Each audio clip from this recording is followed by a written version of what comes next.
The bitter Montana wind howled like a wounded animal as Zara Olsen stood alone on the weathered porch of St. Mary's Church, her white wedding dress billowing around her like a blizzard, and tears streaming down her face that even the falling snow couldn't disguise. The year was 1882, and what should have been the happiest day of her 20-year-old life had crumbled into dust when Thomas Henley, her fiancé of 2 years, had failed to appear for their wedding ceremony. "He ain't coming, is he?" Zara whispered to no one, her voice carried away by the wind.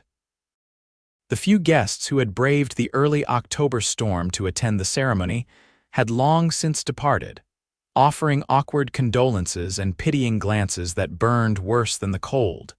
She clutched what remained of her veil, a delicate lace creation that had belonged to her mother. The ribbon that had held it in place had torn when she'd rushed outside, desperate for air when the whispers about being left at the altar became too much to bear. Now the ribbon dangled uselessly, split down the middle, much like her heart. Zara hadn't heard the approaching hoofbeats, muffled as they were by the freshly fallen snow. It wasn't until a tall figure dismounted from a dappled gray horse that she realized she wasn't alone. Miss Olsen. The deep voice belonged to Brent Vance, a cowboy who worked at the Rocking J Ranch several miles outside of town. She knew him only by reputation, a hard-working man who kept to himself, with eyes the color of faded denim and a quiet demeanor that contrasted with the rowdier ranch hands. "Mr. Vance," she acknowledged with as much dignity as she could muster, hastily wiping away tears with gloved fingers. "If you've come for the wedding, I'm afraid you're too late, or perhaps right on time to witness my humiliation." Brent approached slowly, his boots crunching in the snow. At 25, he'd seen his share of hardships on the frontier, but the sight of Zara standing abandoned in her wedding dress struck him deeper than he would have expected. "I heard what happened," he said simply. "Came to see if you needed help getting home." "News travels fast in Silver Creek," she replied bitterly. "Always does." He nodded, then gestured toward her veil. "Your ribbon's torn." Zara's fingers flew to the damaged lace. "It was my mother's, the only thing I have left of her," her voice caught, "and now it's ruined too." Without a word, Brent climbed the steps to the porch and stood before her. He was tall, taller than she remembered, and the scent of leather and pine clung to him. "May I?" he asked, reaching toward the veil. Surprised, Zara nodded. His calloused fingers, incongruous against the delicate lace, gently took the torn ribbon ends. From his pocket, he produced a small knife and with surprising dexterity trimmed the frayed edges. "My ma taught me how to mend things," he explained, noticing her curious gaze. "Came in handy on cattle drives." Brent worked methodically, his breath forming small clouds in the cold air. When he finished, he carefully tied the shortened ribbon back into a neat bow that secured the veil to her golden hair. "There," he said softly, "good as new." Different but still beautiful. Something in his tone made Zara look up, and their eyes met. For a moment, the howling wind seemed to fade into silence. Then, with a gentleness that belied his rough exterior, Brent leaned forward and pressed his lips to hers in a kiss as light and unexpected as the first snowflake of winter. When he pulled away, his cheeks were flushed, though whether from the cold or embarrassment, Zara couldn't tell. "I'm sorry," he said quickly. "That was forward of me. You've had a difficult day and I've made it worse." "No," Zara replied, surprising herself. "You haven't made it worse at all." The ride to Zara's small homestead on the edge of town was silent but not uncomfortable. She sat side-saddle in front of Brent, his strong arms around her as he held the reins. The warmth of him against the bitter cold felt like a shelter she hadn't known she needed. "Why did you come to the church today, Mr. Vance?" she asked finally, as her cabin came into view. "You weren't invited to the wedding," Brent's voice rumbled against her back. "I've watched you at church socials for 2 years, Miss Olsen, too shy to speak to you properly. When I heard Henley hadn't shown up, I thought..." He paused. "Well, I thought someone should make sure you got home safe." As they reached her cabin, Zara turned to look at him. And the kiss, a smile touched his lips, transforming his solemn face. That wasn't planned, but I can't say I regret it. Neither do I, Zara admitted. And in that moment, as the snow continued to fall around them, the pain of Thomas's betrayal seemed to recede just slightly, like an ebbing tide. Little did either of them know that this chance encounter in the snow would be just the beginning. The following week brought clearer weather but little clarity to Zara's life. Word had spread throughout Silver Creek about her abandoned wedding, and each trip to the general store or post office now came with whispers and pitying glances. Thomas Henley had disappeared, reportedly heading west to California without so much as a note of explanation. Zara had just finished shelving books at the small town library where she worked when the door opened, bringing with it a gust of October air and Brent Vance's tall figure. "Mr. Vance," she said, her heart quickening unexpectedly. "What brings you to the library?" He removed his hat, revealing dark hair that curled slightly at the temples. "Books, Miss Olsen. Isn't that why most folks come here?" A smile tugged at her lips despite herself. "Most folks in Silver Creek only come when forced by schoolwork or boredom. What are you looking for?" "Something about farming," he replied, his eyes scanning the modest collection of books. "I've been saving to buy a plot of land. Cattle ranching pays well enough, but I'd rather work my own soil than another man's herd." Zara led him to a small section of agricultural texts. "These might help, though I'd recommend this one in particular." She pulled down a well-worn volume. "It addresses Montana's particular challenges." Their fingers brushed as she handed him the book, and Zara felt a now familiar warmth spread through her. "Thank you," he said, his voice low. Then, after a moment's hesitation, "Miss Olsen, Zara, I was wondering if you might allow me to call on you properly. Sunday after church, perhaps."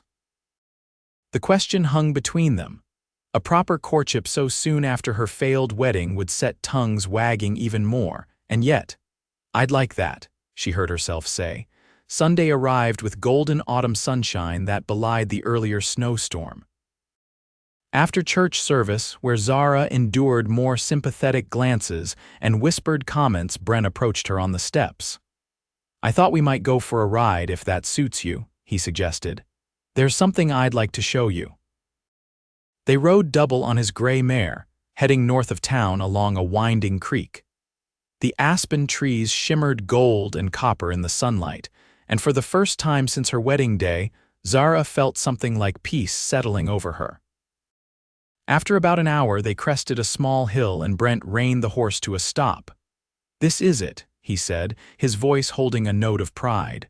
"The land I've been saving for." Below them stretched 20 acres of mixed woodland and meadow, a small creek cutting through the property like a silver ribbon. In the distance, mountains rose majestically against the blue sky. "It's beautiful," Zara breathed. "Only $50 more and it'll be mine," Brent explained as they dismounted. "The previous owner died last spring and his widow's selling to move east. The soil's good, tested it myself. Could grow wheat here, maybe raise a few cattle too." He spoke with such passion about crop rotation and building plans that Zara found herself captivated not just by the land, but by the man describing it. "You'll need a house," she observed. "I will." Brent nodded, then added more softly, "and someone to share it with eventually." Their eyes met, and Zara felt something bloom in her chest, something she'd thought had died with Thomas's betrayal. "Zara," Brent said, taking her hand. "I know it's too soon. I know you're still healing, but I want you to know that I've admired you from afar for a long time. That day at the church, finding you there alone, it felt like fate, though I hate that you were hurting." "Why did you kiss me?" she asked, the question that had lingered in her mind for days.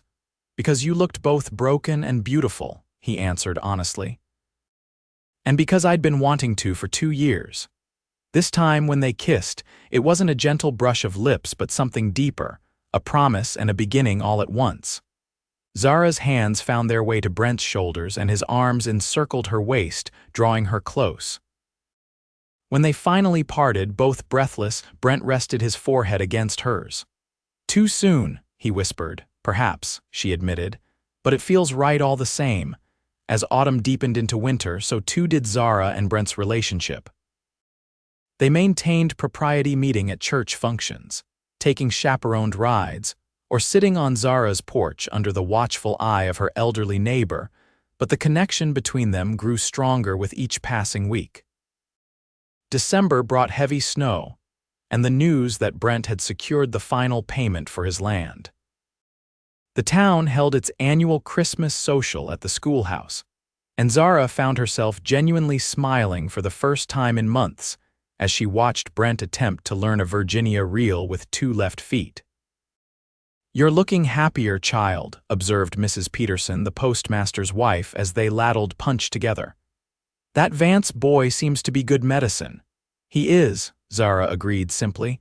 "Never thought much of Thomas Henley myself," the older woman continued, lowering her voice. "Too slick by half. But Brent Vance, there's solid stock. Man works hard and keeps his word." Later that evening, as they walked home through the snow, Brent took Zara's gloved hand in his. "I've been thinking," he said, his breath forming clouds in the freezing air. "With the land purchased, I'll start building the house come spring. Nothing fancy at first, but solid. 2 bedrooms, a good kitchen, root cellar."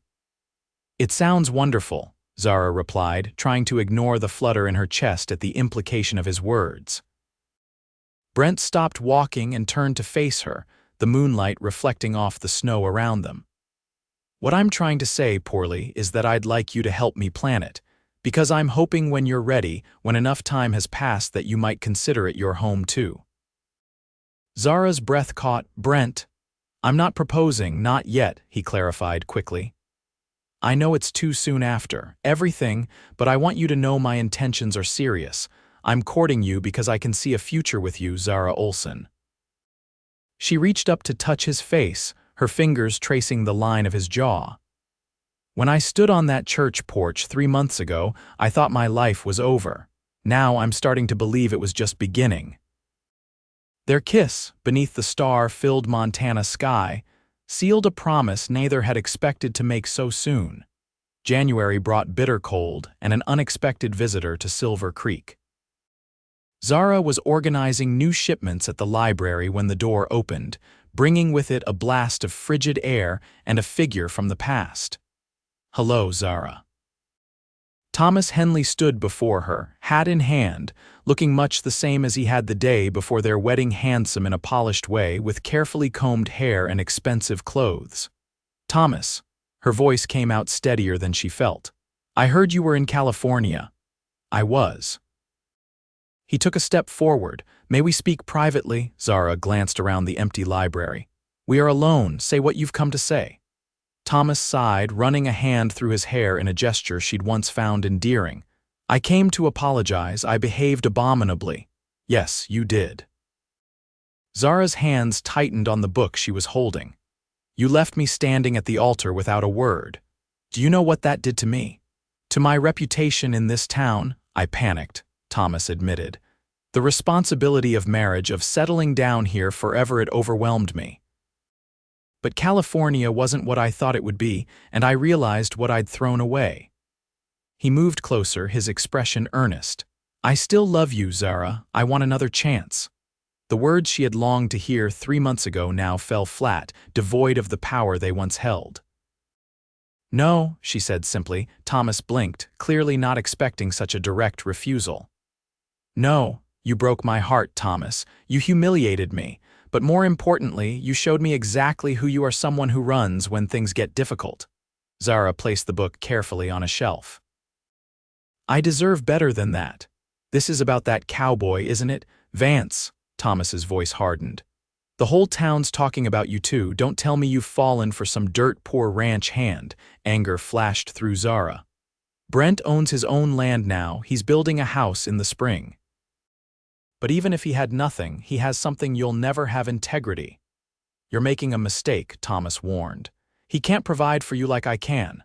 "The mistake was agreeing to marry you in the first place," Zara replied evenly. "Please leave, Thomas. There's nothing for you here anymore." For a moment, he looked as though he might argue further, but something in her expression must have convinced him of her resolve. With a curt nod, he replaced his hat and turned toward the door. "He'll disappoint you eventually," Thomas said, his hand on the doorknob. "They all do." After he left, Zara sat heavily in a nearby chair, her hands trembling. Seeing Thomas had affected her more than she wanted to admit, not because she still loved him, but because his return had forced her to confront how much she had changed in 3 short months. That evening, she told Brent about Thomas's visit as they sat by the fire in her small cabin, her elderly neighbor dozing in a rocking chair nearby. "Are you all right?" Brent asked, concern evident in his eyes. "I am," Zara assured him, surprised to find it was true. "Seeing him was like looking at a different life, one I'm glad I didn't end up living." Brent nodded slowly. "And if he'd come back sooner, before we—" Zara reached for his hand. "I can't say for certain, but I like to think I'd have still seen the truth of him." She squeezed his fingers. "What I feel for you is different, Brent, stronger, more real." The smile that spread across his face warmed her more than the crackling fire. "I've been carrying something with me," he said, reaching into his pocket, waiting for the right moment. He produced a small wooden box, simply carved but beautiful. "It's not fancy," he warned as he handed it to her. Inside, nestled on a scrap of velvet, lay a ring, a simple gold band with a small pearl at its center. "It was my grandmother's," Brent explained, his voice low enough not to wake the chaperone. "I know we agreed to wait to give you time, but after today I wanted you to have this, not as an engagement, not yet, but as a promise." Zara lifted the ring, watching as it caught the firelight. "It's beautiful." "Like you," Brent said, and though the words might have sounded trite from another man, his sincerity made them perfect. "I love you, Zara Olsen." "I love you too," she whispered, and the truth of it filled her completely. Spring arrived in Montana with its usual capriciousness, warm, sunny days followed by sudden snowfall, muddy roads that froze overnight, and the gradual greening of the landscape. By April, Brent had begun work on his house, with help from fellow ranch hands and Zara herself on Sundays after church. The foundation was laid, the frame erected, and walls began to take shape. Zara, who had always had an eye for practicality, suggested modifications to the original plan: a larger kitchen window to catch the morning light, built-in bookshelves by the fireplace, a covered porch that wrapped around 2 sides of the house. "You're building your dream home," Brent teased one afternoon as they sat sharing a simple lunch on the half-finished porch. "Our dream home," she corrected, wearing his grandmother's ring openly now. The town had largely overcome its shock at how quickly she had moved on from Thomas, especially after his brief return had reminded everyone of his less than admirable character. By June, the house was nearly complete, a solid 2-bedroom structure with a stone fireplace and the promised root cellar. The land around it had been partially cleared for crops, though Brent wouldn't be able to plant much this late in the season. "Next year," he promised, as they walked the boundaries of what would be wheat fields. "We'll have a proper harvest then." The "we" hung between them, full of promise and possibility. "Brent," Zara said, stopping beneath the shade of a tall pine tree, "I don't want to wait until next year." He looked at her questioningly. "For the planting, we could try a late crop of—" "Not for the planting," she interrupted. "For us, for this." She touched the ring on her finger. "I know we said we'd wait a full year after the incident with Thomas, but that's still months away, and I'm certain of what I want." Brent's eyes widened. "Are you saying—" "I'm saying I want to marry you. As soon as the house is finished, as soon as we can." The words came in a rush, and Zara felt her cheeks warm. "Unless you've changed your mind." The joy that transformed his face was answer enough, but his words, spoken as he pulled her into his arms, sealed it. "I've been ready since the day I found you on that church porch with your torn ribbon." They were married on a perfect July day, not in the church where Zara had been abandoned, but on Brent's land, their land beneath an arbor he had built specially for the occasion. The entire town turned out, curiosity mingling with genuine goodwill as they witnessed the unlikely romance that had bloomed from heartbreak. Zara wore a simple dress of pale blue rather than white, her mother's veil carefully arranged with the mended ribbon. When the time came for their vows, Brent's voice rang clear and true across the meadow. "I promise to stand beside you through all seasons," he said. "To build a life with you filled with honesty, respect, and love. To mend what breaks and celebrate what thrives." Zara, looking into his steady blue eyes, felt the last piece of her heart that had remained guarded finally open completely. "I promise to trust in our future," she replied. "To face challenges with courage and share joys with gratitude.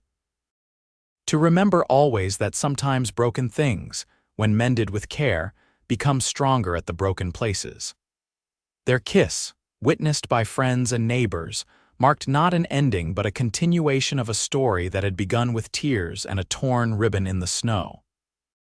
The seasons turned, as they always do in Montana, with brutal efficiency. Their first winter as husband and wife tested them with blizzards that isolated the farm for weeks at a time. Spring brought flooding from rapid snowmelt that nearly destroyed their newly planted wheat. Summer arrived with a ferocity that threatened drought. Through it all, Brent and Zara worked side by side, their partnership deepening with each challenge overcome. They expanded the house, adding a third bedroom when Zara discovered she was expecting their first child. They celebrated their first successful harvest with a feast that the whole community attended.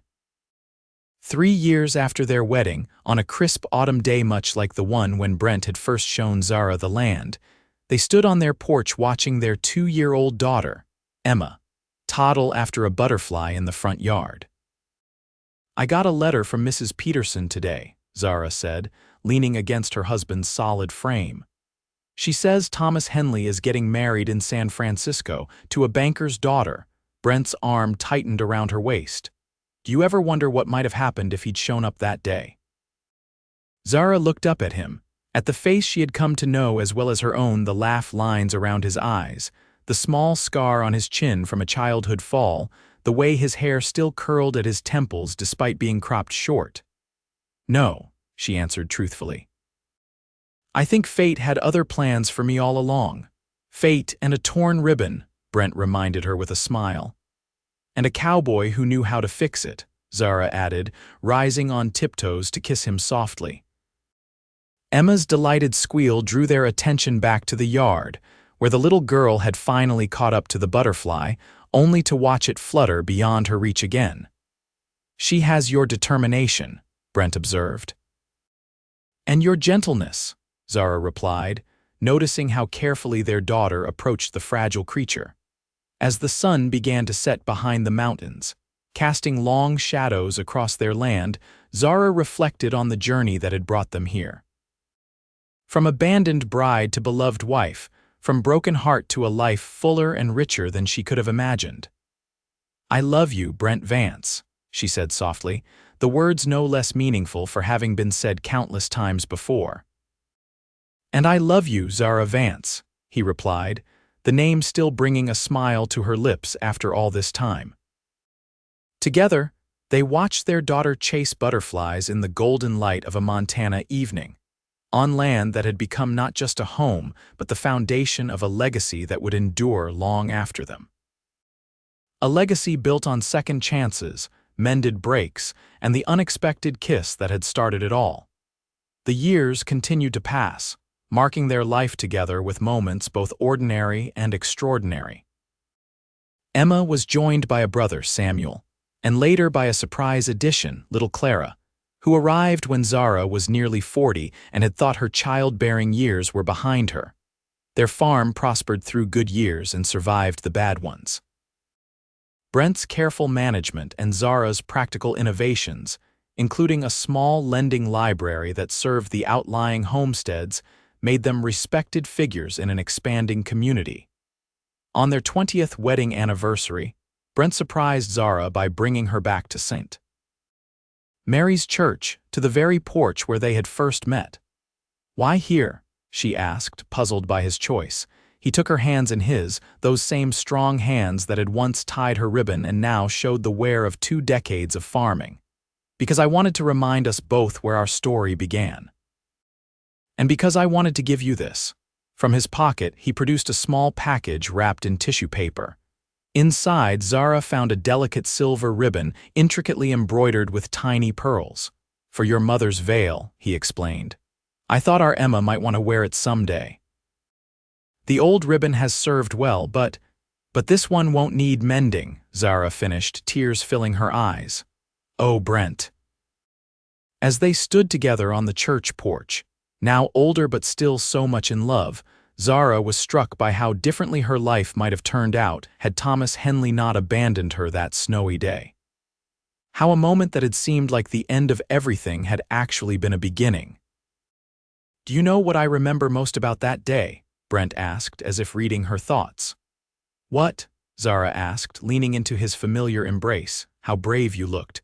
Standing there all alone in the snow, heartbroken but still standing. That's when I knew you were someone special." "And here I thought it was my beauty that caught your eye," she teased. "That too," he admitted with a laugh, "but it was your strength that won my heart." As they walked home beneath a sky painted with the same colors as that long-ago autumn day, Zara reflected on the tapestry of their shared life, the joys and sorrows, triumphs and challenges that had shaped them individually and as a couple. The abandoned bride and the shy cowboy had become partners in the truest sense, building a life rich with love and purpose. And it had all begun with a torn ribbon, gentle hands that knew how to mend it, and a kiss that had promised a future neither of them could have imagined. Years later, when their grandchildren asked for the story of how they met, Brent and Zara would exchange a knowing smile before beginning. "It was snowing on what should have been your grandmother's wedding day, but fate had other plans." And in the telling, the story would take on the quality of a frontier legend, the bride who stood alone with a torn ribbon, and the cowboy who tied it back and kissed her, changing both their lives forever.